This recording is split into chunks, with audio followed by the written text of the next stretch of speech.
২৪ বলো, আসমানসমূহ ও জমিন থেকে কে তোমাদেরকে রিজিক দেন? বলো, আল্লাহ। আর নিশ্চয়ই আমরা অথবা তোমরা সৎপথে প্রতিষ্ঠিত অথবা স্পষ্ট বিভ্রান্তিতে পতিত।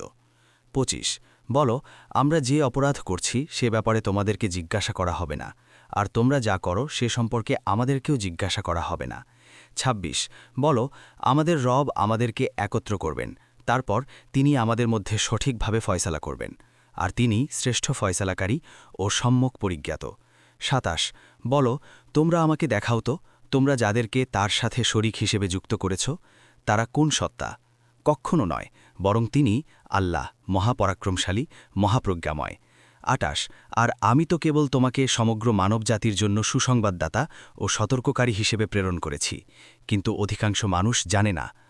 ২৯ আর তারা বলে, তোমরা যদি সত্যবাদী হও তবে বলো, এ ওয়াদা কখন বাস্তবায়িত হবে?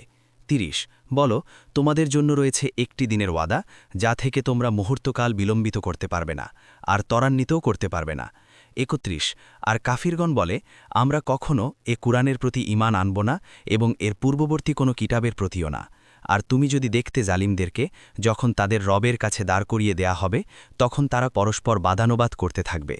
যাদেরকে দুর্বল করে রাখা হয়েছিল তারা অহংকারীদেরকে বলবে, তোমরা না থাকলে অবশ্যই আমরা মুমিন হতাম।